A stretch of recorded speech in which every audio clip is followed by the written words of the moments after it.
this is Brian, and I am very, very pleased to be joined by Mr. Victor Scotti Jr., who is Human Resources and Diversity, Equity, and Inclusion Leader at Google. And Victor, I've known for just a couple years and has been just an amazing person in our short time just getting to know each other, an incredible guy and someone that I have an incredible respect for with any articles he's shared, comments that he's shared, and someone that I would encourage anyone to get to know. So thank you for being here, Victor, today, for joining us. Absolutely. Thank you so much, Brian, for inviting me to be here. And really happy to chat with you and those who follow your wonderful channel. I love the work that you're doing here. To talk a little bit about HBCUs and students and different resources and things to look into.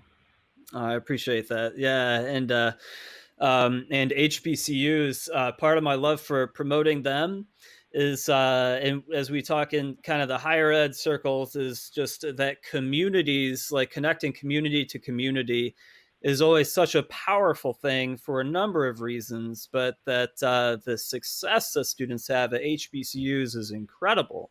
And so it kind of checks so many boxes as far as what the power is as far as a collegiate setting and in higher education for student success is incredible. So I absolutely love it. And you, I know, have had a major hand in student programming. And actually, before I should continue, I should say, so for those that don't know, HBCUs are historically Black in college universities. They have an incredible rich history in the U.S. and are something that any student should look into that is looking at college moving forward. But as far as your experience, I should ask first off, so what is kind of your experience? And so I said what you do now, but what has been your experience? Yeah, absolutely. So I have been at Google for 7 years now. I actually am a product of the Google internship program. It's called BOLD, Building Opportunities for Leadership Development. So when I was an undergraduate at the University of Pennsylvania in Philadelphia, ended up getting connected through the Black Wharton Undergraduate Association. So Wharton is our business program. That's what most people are familiar with when it comes to Penn. I was not in the Wharton school, so I'm not a Whartonite, as they say. I was in the College of Arts and Sciences and very proud of that. Mm-hmm. But Penn is a very pre-professional space. So just when we're talking about colleges and different reasons to go to different schools, Penn is pre-professional. And so I think that business influence was still very strong. So that's how I got connected with Google. I knew that I always loved like people and how people work, how we're all interconnected together, ideas about humanity. So I had these broad concepts. So I never saw myself in corporate America. I always thought that I would be doing like nonprofit or education. I come from a family of educators, always really appreciated, but also enjoyed studying from an academic perspective, equity and access, how, systemic oppression and racism works. And so I just never thought that I would be able to tackle those things in corporate America or in the tech industry as well. But once I was connected with Google, ended up getting into the diversity, equity, and inclusion space, both as an intern, as well as when I came back full time. So I did that for a couple of years, managed some employee resource groups, also did some diversity analytics. Then I moved over to the education equity space. So I managed programs like the Tech Exchange program, which brings HBCU students and also students from HSIs, our Hispanic serving institutions, to Google for a semester to learn computer science. Also the Computer Science for Summer Institute for HBCU students. So we at Google go to different HBCUs and host 3-week summer immersion experiences.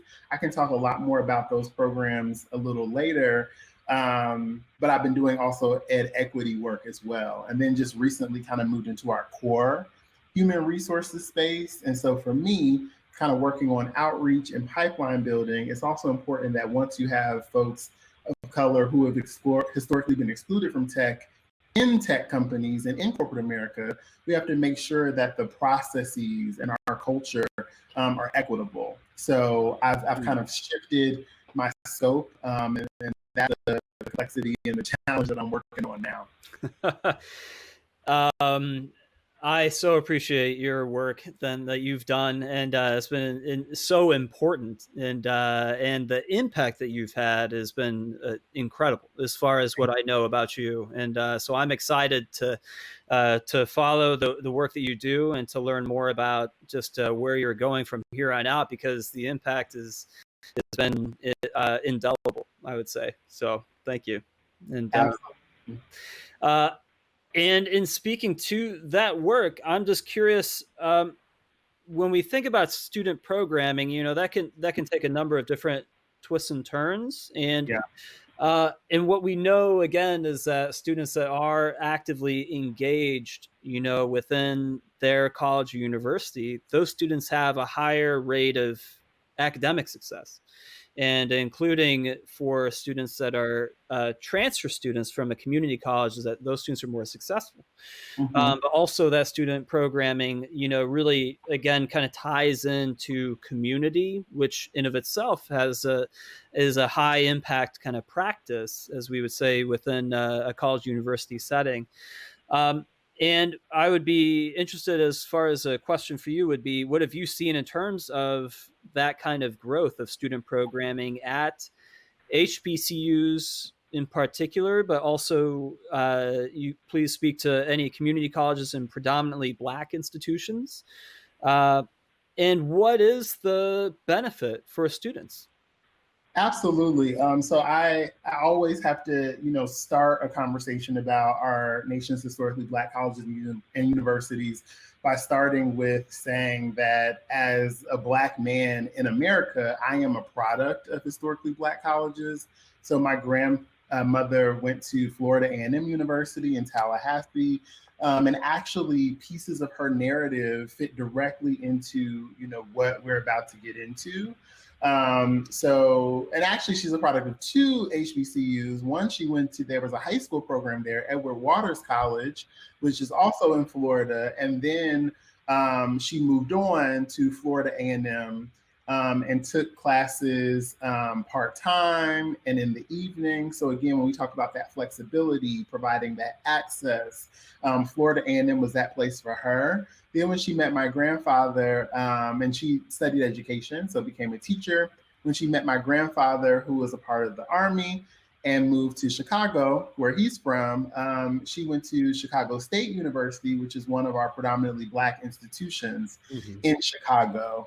And there she took her certification courses to be certified to teach in Chicago. So I think even her journey, and that's just a portion of her journey, is situated so well in this conversation that we're having. And I know that's just not my grandmother's story, but that's so many other Black folks' story, whether they're alum of HBCUs themselves or their family members. And so when we talk about, student programming and opportunities, it's really funny that we're talking about this, because just a week ago, I saw that Chicago State just recently came out with two different programs. And so the first, and then they're all under the auspices of providing academic programs and scholarship opportunities to help close the African American and Latino wealth gap in Illinois. So the first program is called the Cougar Commitment Initiative, and that's going to address academic support to new students. They're addressing financial and personal challenges by giving them access to micro grants, financial education, workforce preparedness training, and access to food pantries. And this is all in addition to the education that they're receiving while enrolled in Chicago State. They also have something called the Rise Academy, which is a year-long program designed to kick off your freshman year at Chicago State University. And they offer you different resources related to that sense of community between your classmates, professors, and also advisors. So I lift that up to say that I think what HBCUs and what predominantly Black institutions and community colleges are really good at is providing that network of support, ensuring that the education is affordable, and I think also fulfilling that broader need of wraparound services within the communities in which they serve. So specifically about student programming, I think no matter what institution that you're talking about, I often find those different types of initiatives there. Because we know that, for example, the amount of students who are on Pell Grants and other, grant programs through the Department of Education, there's a high percentage of those students in our nation's HBCUs. So I think that one of the benefits and also the uniqueness and brilliance of HBCUs is that they're able to offer a robust and competitive educational experience while also taking into account the context of what it means to be Black in America, which unfortunately is riddled by oppression and also systemic challenges that sit completely outside of academic ability, and also this notion that we have about the American dream and the accessibility of what that dream is about. Yeah, and no, I appreciate that, and it's incredible to see the work that's being done, and that's so awesome that you say your grandmother went to Florida A&M. She did, Yeah, yeah. that's so cool, and yeah, I met an admissions contact from that institution, and I was really happy to promote Florida A&M, and then and actually, my mother attended Chicago State for some classes, and yeah, and that's another fine institution. Yep. But yeah, I appreciate any institution that is trying to provide additional accessibility, and then that is engaging in equitable practices to really, Yeah. especially what's what tends to be ironic is for public institutions that don't tend to serve the public. And so trying to make sure is that those institutions are in fact serving their community. And I love the when you mentioned as far as HBCUs and just the tie-in as far as well, Black history, and just that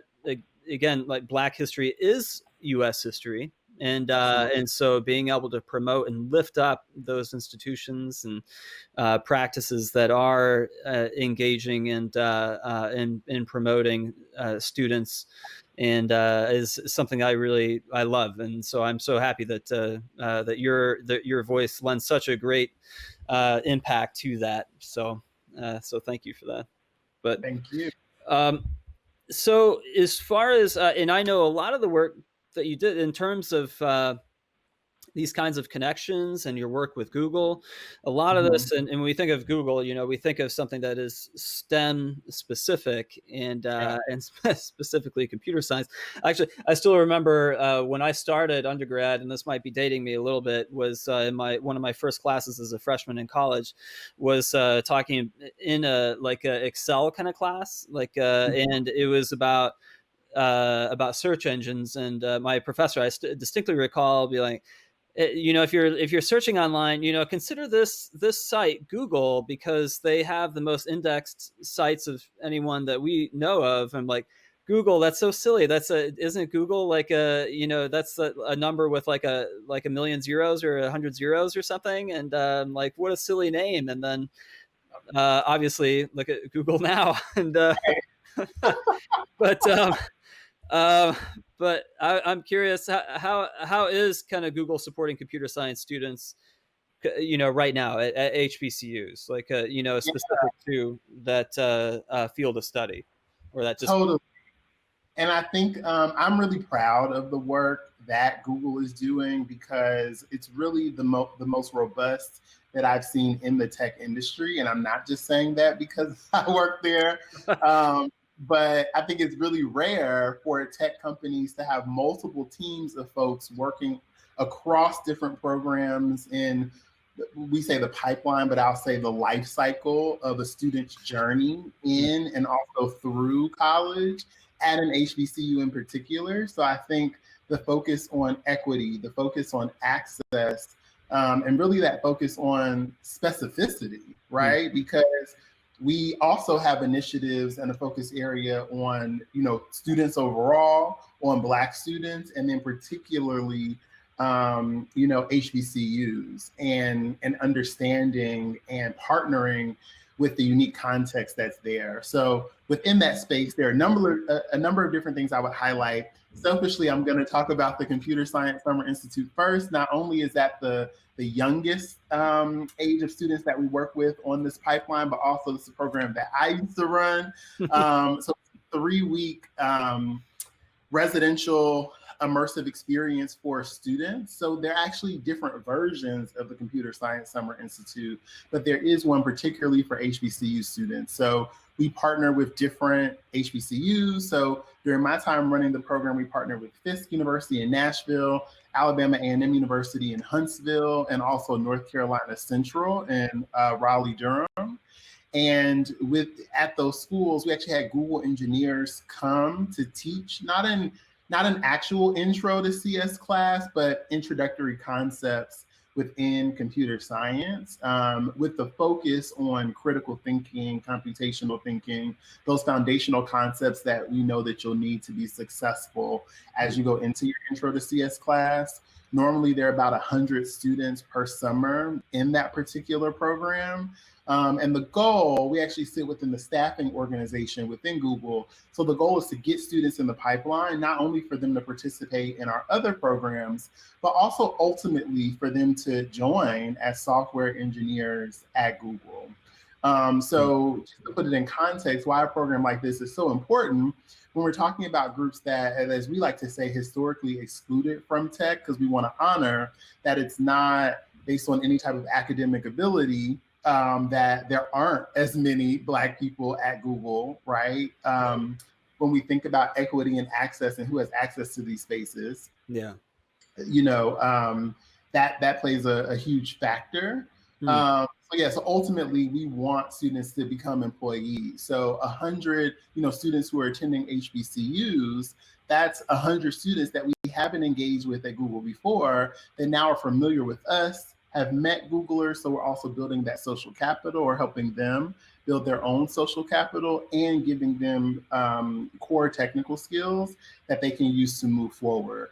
Another type of program that we have is called Googler in Residence. So this was one of our first programs where we engaged with HBCUs, and it started at Howard. And Google engineers actually go to HBCUs and now HSIs as well, and teach intro to computer science for a semester. So we actually have students who did CSSI, and then they're working with a Googler as their instructor in intro to computer science. We've also thought about, other than kind of that direct engagement with students, what are other ways that we can support the ecosystem that HBCU students are in as they're studying computer science and in STEM more broadly. So in order to address that, there's another program called Faculty in Residence. And this is where faculty from HBCUs and HSIs come to Google for 6 weeks. So they live in California. They do different programming, all with the goal of them bringing back some of those best practices to campus. And then the last thing I would say is that that's our direct engagement in terms of student programming, but we also have an outreach team. And this is very similar to kind of your typical campus recruiting initiatives, but they focus on HBCUs. So they're on campus doing different workshops through the year, encouraging applications to our summer internships and other opportunities. And then we also partner with the United Negro College Fund, Thurgood Marshall College Fund. So the reason why I'm proud is because I think when we think about the ecosystem that supports HBCU students, both inside the school and outside the school, and also programming that not only teaches them kind of core skills, but just opens up their network to other Googlers, I think there's so many different opportunities for HBCU students that are interested, Mm, in computer science, to participate. And I think from the HBCU's perspective too, I actually think it is a partnership that they can use as a recruitment tool, right? To attract students, to their wonderful computer science programs and their facilities and their schools writ large.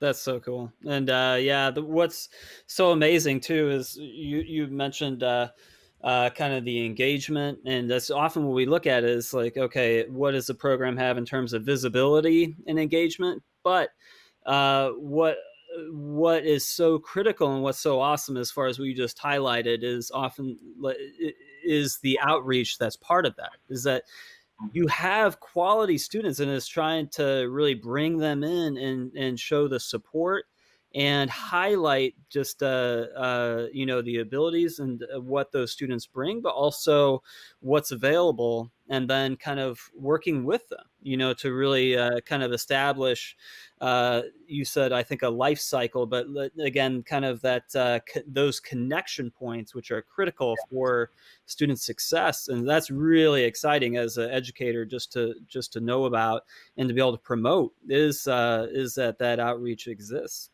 And Totally. yeah, And I so would also add too, what we know about students and their journey is that, as we like to say, those of us in the pipeline space, students hop in and out of the pipeline, right? yeah, So be introduced to Google. You might do an internship there. You might do it somewhere else. You might go to Microsoft. You might go to investment banking, consulting, and you might come back with us too later on. So I would say for other folks out there who are looking at creating programs or who might work at other colleges and universities, HBCUs or otherwise, I think it's really important to think about that full life cycle of the student experience. yeah.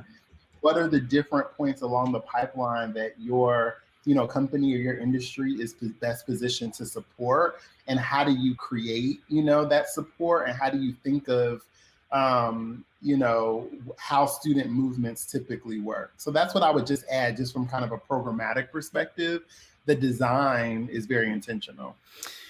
Good point. It doesn't happen by accident, right? Is that a lot of thought and a lot of consideration and intentionality goes into that, and a lot of uh, yeah, thoughtful care, I would say, goes into that approach. So okay, so Victor, we've talked a lot about as far as different programs and things that are out there. We've also mentioned about HBCUs specifically in historically Black colleges and universities. If you don't mind, if you could just reiterate or just talk about what are or why should a student consider attending an HBCU in general?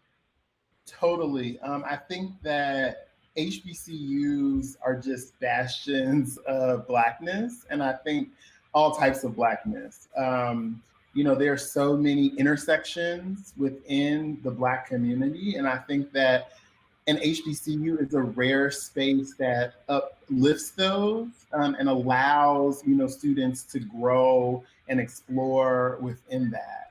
I think as a Black person in America, those spaces are extremely rare. And HBCUs have, for generations, and will continue to, I think, be the pillars of our community in that regard. I also think that, and especially at this time that we're in now with racialized violence, and of course, racialized violence has been happening all along. Same with micro and macroaggressions, Mhm. to folks of color. But I think we're at a moment where more people than before are really realizing what that looks like and what that means, which I think to some extent is connected, to COVID.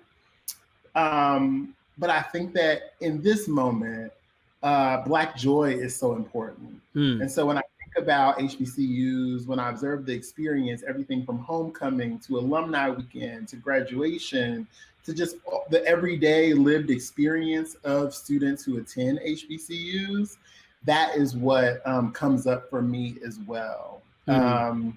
And so for me, even not being an HBCU alum myself, I think even like knowing that that legacy exists and observing and being able to walk alongside my students as they learn and grow in these spaces that affirm every part of their existence and their brilliance as well, I think is priceless.